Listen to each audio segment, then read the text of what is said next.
अस्सलामुअलैकुम अज़ीज़ दोस्तों, खुशामदीद एक बार फिर हमारे चैनल क्लिक टू लर्न में। और मैं हूं आपके साथ कायनात। नाज़रीन, रमज़ान के इस बाबरकत महीने में लगती है सभी को रोज़े में प्यास, मगर इस प्यास का क्या है इलाज? सोचने की बात है कि ऐसा क्या किया जाए जिससे रोज़े में ना लगे प्यास। तो नाज़रीन, आज की हम इस वीडियो में आपको बताएंगे एक ऐसा नुस्खा जिसके इस्तेमाल से आपको लगेगी कम प्यास रोज़े की हालत में।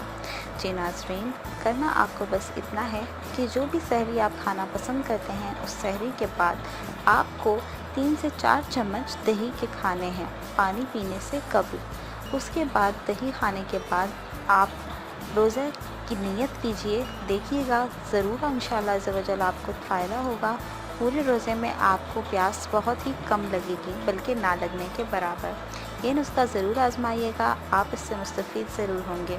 हमारी वीडियो देखने का बहुत बहुत शुक्रिया, और हमारी वीडियो अगर आपको पसंद आए तो शेयर करना ना भूलिए, और हमारे चैनल को ज़रूर सब्सक्राइब करें, और सब्सक्रिप्शन के बाद नोटिफिकेशन बेल को ज़रूर क्लिक करें ताकि आपका हमारा साथ बना रहे।